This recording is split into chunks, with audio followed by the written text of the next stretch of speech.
Hello and welcome to Ru-minations here on Jet Space Magazine. I'm Ryan. I'm Marita. And we are freaking thrilled. Oh my gosh. To get this started, we have all the tea to sip, serve, and spill all over your thirsty ass body. Wow. So get ready, kids.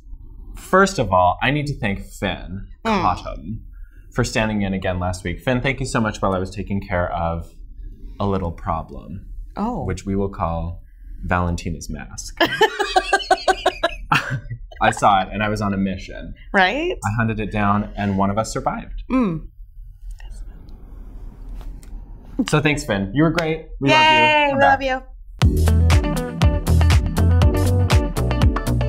Ryan, we had such a fun Maxi challenge this episode. Show did. And I loved when they just like pulled the people out from the crew and they chose them and everyone was so excited. Like you could tell that there was this camaraderie between all of the crew and the cast and it was so fun. And that the queens had been wanting to do this for years. Yeah. And finally the season 9ers got to do it. Yeah. So Ryan, what was your fave performance? My favorite performance was from a newcomer, a debutante that hit the scene and snatched all of our weaves. Winter Green. I'm obsessed. Low-key stalker right now. I love this queen. And she was just the invention of one day with Peppermint. Peppermint did a great job of mothering or sistering Sarge. Hilarious. And the reason why I love Winter Green so much is because she looks like any of my aunties, my Italian aunties. She does, straight up. She belongs in a family reunion. She had the look, she had the sass, she had the kind of shuffle. The shuffle. She can dance real well. I love this queen, and I want her on season 10. Look out, Eureka. Oh, what? Yeah. That's some competition. That's real. She could pick that up in one day. Yeah. Just imagine. Slayed it. Word. Who's yours? My favorite performance came from the duo of Trinity and Rizzo. I loved hearing the backstory in Untucked when Trinity was like, we all know I have a crush on Rizzo. So that was fun to like know the kind of chemistry between them. But then beyond that, they had a really sweet connection that I think translated in their performance too. Like they had really good conversations with each other about how important the show is and just worked really well together and then killed it in the choreography and the tuck. Oh my God.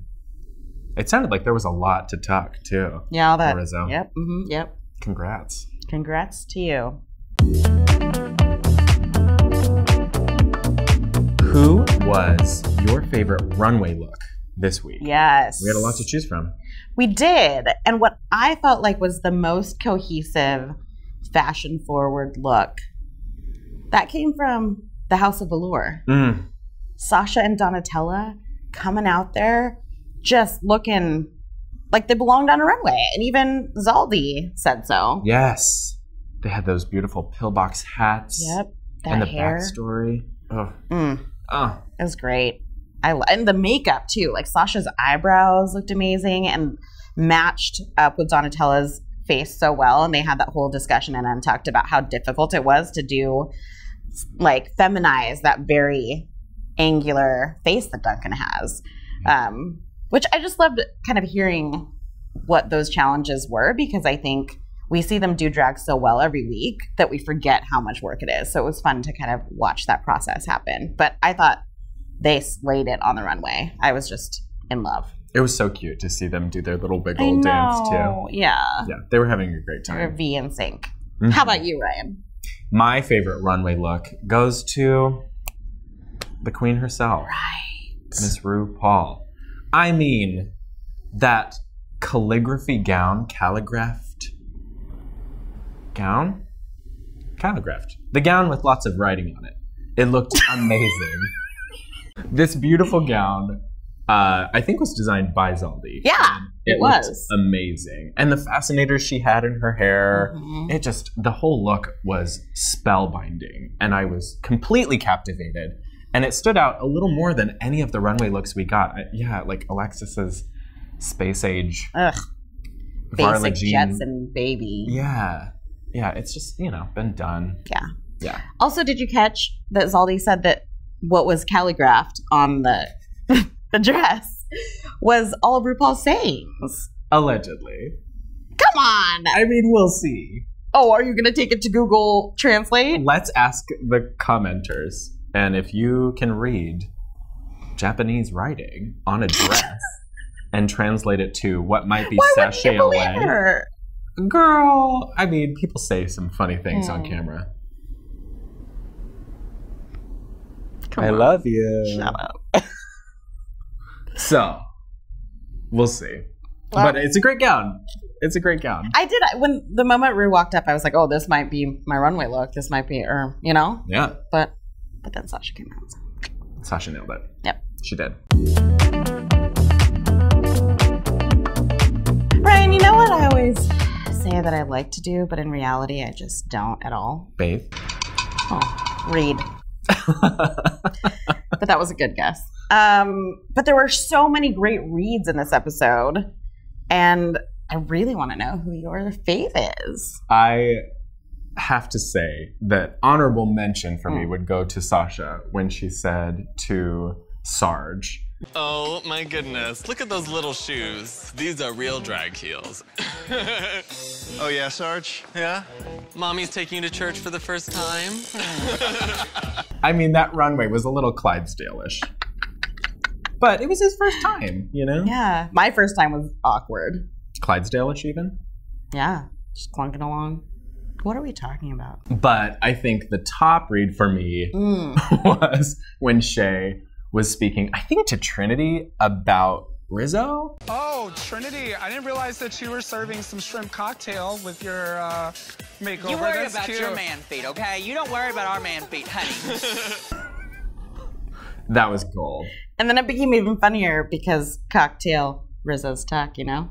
Cocktail. Get it? Cock in the tail. Cocktail. On fire.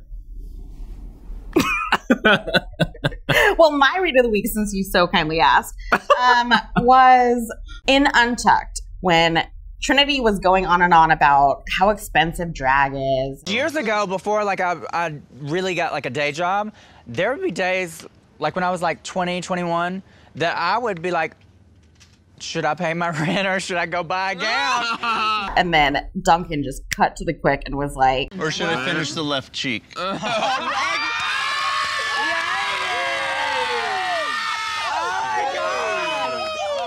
it just brought down the house. Like all of the queens, all of the crew, they were just roaring with laughter. And I just love the kind of like self-deprecating sense of humor that Trinity had in this really like great, fun way of like, yeah, there's hella silicone in this body. Yeah, and what? She's unapologetic about it. I love it. And that's what you have to do. Instead of Kimura lying, like, I've never had any work done. Yeah. Bye, squirrel. But no, I just love too. It's like, it was fun seeing like, obviously all of these crew members have observed the queens for all these episodes. And so it's fun to kind of see that banter happen where maybe Duncan's been sitting on that for a while, on that left cheek. Sitting on a secret. Just ready to dole it out at the best moment.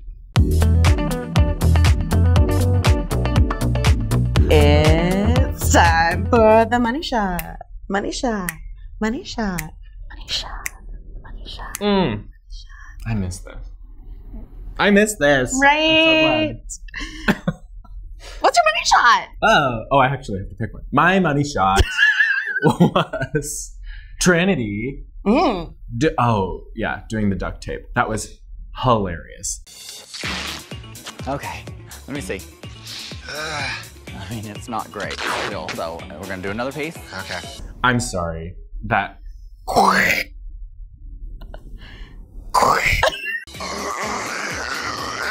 Like over and over. How much tape? If anybody viewing is a drag queen, tell us how much tape is actually required for a tuck, because she did like what sounded like 3 rolls of duct tape. I really hope it was like that cute patterned tape, because they have all sorts now. With like Dora the Explorer on it. That's creepy. Oh, I guess that is a little pedophilia. All right. Yeah. Pedophiliac. Calligraph. I'm making up all the words. Okay, maybe not Dora. Maybe like gingham. Yeah. A Some sensible nice, seersucker. sensible plaid. Anyway. So how much tape is actually required for this? How much? Hilarious. Ripping it up, and then she's like, spread your legs a little bit. And then the camera person came around. Who's Rizzo's buddy? Like, that's the thing. They're all working with each other. So Rizzo's like, Get the out of here. and then Brad, or whoever he is, he's like, oh, sorry, dude. It was totally Brad. Oh, Brad. Brad's always sneaking around corners. Yeah. Who's your money shot? Wow! My money shot is also related to Trinity. Uh-huh. But it was Trinity's ass in Untucked. Literally, when they brought out the burgers and the mac and cheese balls, which I want in my mouth right now, like, they all headed to the craft cart, and then I was like, who is that? That's Trinity. That's Trinity's ass. With no padding. I was mesmerized. I had to pause it and then take care of myself. I was like, whoa, Trinity. That was definitely my money shot, if you get my gist. Mm-hmm. I believe they do. Yeah, she looked amazing. And she paid a lot of money for that money shot. Word. Worth it? Totes. All right, you guys. The time came this week when our favorite Skeletor Skullface has bid us adieu. Has died again. And she hopped away. This time, ironically, she did not have a skull this week. She was a cute little bunny. And just hopped right out of our lives. But like a sex bunny with that corset. Yeah. She's also like a sex skeleton, though, because she always wears that corset. That's and true. those thigh-high boots. Yeah. She's gone. I must say that Nina in Untucked, like, I felt like that was such, like, it was like performance art. Like, she was just laying on the couch. All the girls were, like, chatting on and having a good time, and she was just literally laying there. And there's one moment where, like, the camera person in Untucked, like, zoomed in on Nina. And I was like, oh, my God. This is, like, just exactly how Nina has been this entire season. She didn't even need to be there. We had these 5 queens, the top 5 queens, talking and actually having interesting exchange. Yeah. And then Nina's just sitting there. And of course, the first thing she said, with her sad bunny ears, they're like, whoop. Yeah, they're droopy, like her personnel, right? And the first thing she says is super negative. I just want to say, because I think this will be, and I don't care what y'all say, I'm being negative, this is going to be my last Untucked. You know, y'all won't have to deal with Nina's negativity anymore. This is in line with what she said in the very beginning of this episode when she didn't even take any pleasure in winning and staying. It's like, girl, you sent Valentina home in her scorpion Sub-Zero mask. Really, I feel like this after-school special should just be on depression. To be honest, like, I just feel like it's like this thing where, like, literally nothing anybody can say to you when you're depressed, and I've been there, like, will help at all. This is not the place for her at that point, though. Like, she just needs to go somewhere to actually work through it. Take care of herself, yeah. For real, though, that tiny spot on that lip sync stage is cursed for life. Yeah. The Boneyard. Right? Charlie. With the get off your lawn dance. Valentina. With the I have a contagious disease and can't breathe on anyone dance. The SARS dance. Right? And then Nina with her, I'm going to phone it in and not try my hardest as I said I would. Yeah. I'm going to be the saddest, floppiest bunny in the world. Sorry, Playboy. She's not paying her dues this week. Shay was great in this lip sync. And I was worried for her. Like, oh my God, it brought back like 2016 election for me where I was like, oh my gosh, I feel like I know how this is going to go. Shay is, of course, going to win, right? Right. And then I was like, wait, I've been here before. Yep. Don't count your chickens. I know. Don't count your bunnies before they're eliminated. The frustrating part about watching this was that we literally just saw Nina kill a lip sync. So we know she has it in her. I mean, she knows how to work that stage. She knows how to do the damn thing. She's been the dragon slayer. Yep. The drag queen slayer. Yep. Sending queen after queen after queen home. Yep. A la Roxy Andrews in All Stars 2. Where she can kill a lip sync. Yeah. And that's why she stayed this long. But she phoned it in. She really did. Especially in the beginning when she was just like... I was like, she looked like she was pissed to be there. I mean, I get that the lyrics are like cool for the summer, so maybe she was like trying to be cool, but then she stayed real cool the entire time. She was trying to be cool like a 14-year-old is trying to be cool by acting like a dickhead. Like, my parents are making me do a recital in ballet. Fine. I guess I'll just get this fucking thing over with. Nina, this is your job. You are a performer and you are on the Olympics of drag. And they had just told her that in Untucked. They were like, please, your number one job is to entertain. The least you can do is entertain. Girl, bye. Girl, bye. Yeah. Like, hop out of here. Hop away. Just Shay hoppity away. hop. Boom. So, thank God Shay was in the bottom two. I hated that she was, but Shay can perform. Yes. Oh my God, she stomped the plasma. Just her like little stage. shoulder moves, you know? She was so precise. She hit it. And that like windmill choreo in a full-length gown and a heavy-ass wig. Yeah. And here's the thing. What? If Alexis had been in the bottom two, then she definitely would have been going home. Like, Nina would have not held back at all, and she would have had no qualms with sending Judy Jetson home. Right. Bye. But because Shay and Nina had that sweet relationship. Yeah. Yeah. And Shay didn't need Nina to hold back, but it helped. Yeah. Because she was encumbered by a big, beautiful gown. There was a very tender moment when RuPaul made her decision to send Nina Bonina Brown home. Nina Bonina Brown, Andre Charles. Baby, you are part of my family now. And that was so touching and kind. And I think really gave us some insight into why Nina's been there for the last few episodes. There is this connection and is a way that RuPaul, I think, sees herself in Nina and like wants to encourage her to blossom a bit more and give her these chances. But it was time for her to go. Yeah. Yeah. And then she went back into Untucked and had a very messy space full of clothes. Also, this messy room included clothes that Aja left for Nina. Do you remember when she was eliminated? She's like, wear this. And it would have helped because Nina's been wearing the same silhouette. Right. Frequently with those boots. The same boots, too. Literally same boots. And she didn't wear any of the clothes that Aja left, I don't think. That's too bad. Yeah. Return them. Get them back, Aja.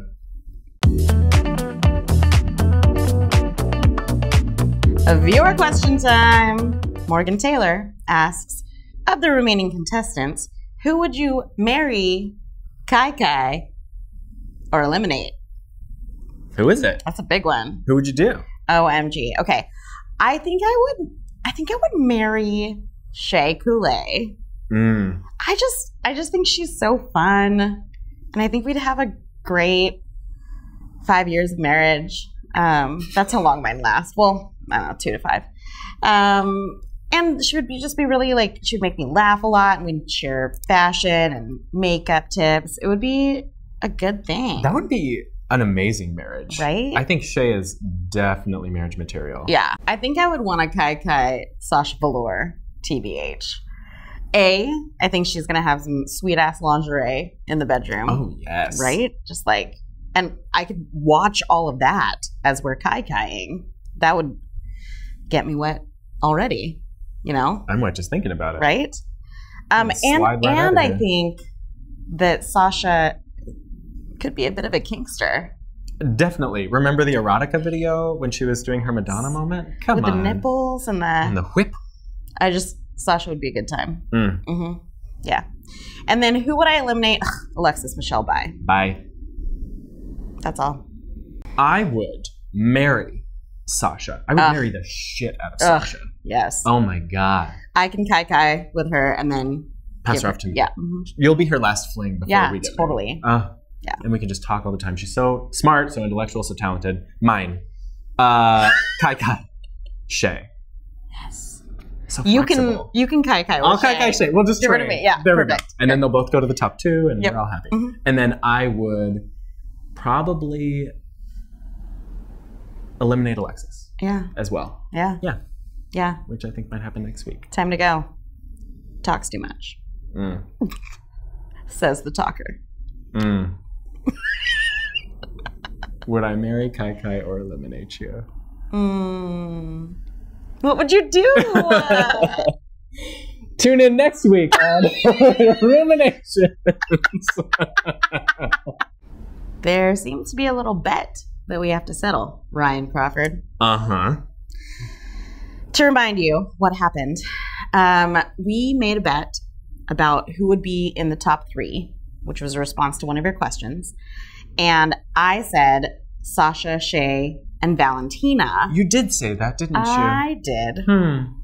And you said? I said Sasha, Shay, and Trinity. Right. Who was eliminated last week, though? Oh, well, So Nate Fletcher gave us the best bet steaks. I love steak. Good medium rare, Nate. The loser has to wear an outfit of the winner's choosing for the finale recap. Parentheses, maybe drag. Maybe drag. Could I make you up as a drag king? Absolutely. So here's the thing. Marita already lost by Valentina. So we definitely know I'm dressing her up in an outfit of my choosing. But I still might lose if Trinity doesn't make it. That's true. We'll see how the chips fall. And then I would get to dress you up in my love. I love it, I love it. Well, I hope your love is form-fitted. Because I want to look real good. So do they. There's yes, motherfucker. So, I look forward to this finale recap. Yeah. And we'll be able to show you these outfits, however they turn out. Yes. Great stuff, Nate. Thanks for participating, Nate. You're the best. Thank you so much for joining Ru-minations. Yeah. On Space Magazine. This has been so much fun, and I'm so glad to be back. Like, share, subscribe, comment, and leave those questions because we love them. We love them. And we'll get back to them next week. Uh-huh. I'm Ryan. I'm Marita. I'll see you next time. Bye.